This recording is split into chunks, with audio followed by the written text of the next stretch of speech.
Assalamualaikum warahmatullahi wabarakatuh.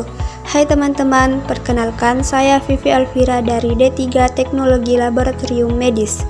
Pada kesempatan ini, saya akan memaparkan beberapa bentuk-bentuk kata bahasa Indonesia beserta dengan contohnya.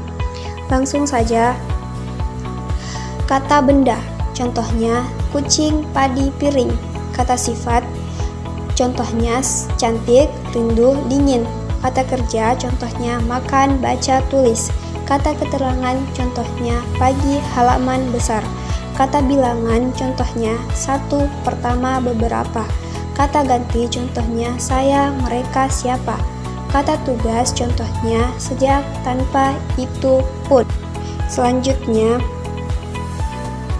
kata abstrak, kata benda yang tidak dapat ditangkap panca indera, contohnya keagungan, kebesaran, kekuatan.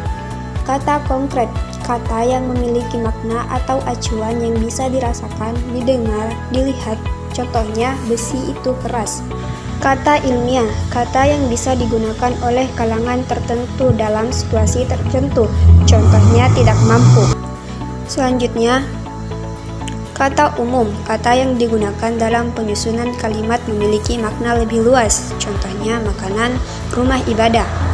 Kata denotatif, kata yang maknanya konseptual atau makna sebenarnya, contohnya saya makan sambal, bapak saya makan nasi. Kata konotatif, kata yang bukan sebenarnya, contohnya gugur, besar kepala. Selanjutnya, kata populer, kata yang dikenal dan disukai oleh orang banyak, contoh pasar, perusahaan, penjualan, wilayah. Kata khusus, kata yang memiliki makna terbatas, contoh kata khusus warna, kuning, hijau, biru. Kata khusus pohon, jati, mohini, pinus. Kata selang, bahasa gaul, bahasa informal, contoh break, sama dengan kesempatan, chicken, pengecut. Kata jargon, kata yang digunakan secara terbatas dalam bidang ilmu atau kelompok tertentu, contoh KLB, kejadian luar biasa di Kemenkes.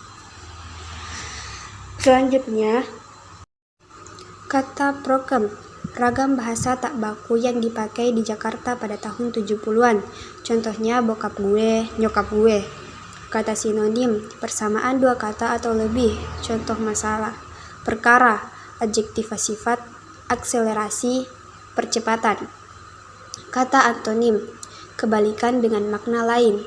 Contoh besar, kebalikannya kecil, beli, kebalikannya jual. Kata homograf, tulisannya sama namun lafalnya berbeda. Contoh, apel memiliki dua makna, apel buah dan apel upacara. Kata homofon, lafalnya sama namun memiliki tulisan dan arti berbeda. Contoh, tang dan tang, rok dan rok. Selanjutnya, kata polisemi, bentuk kebahasaan yang memiliki berbagai macam makna.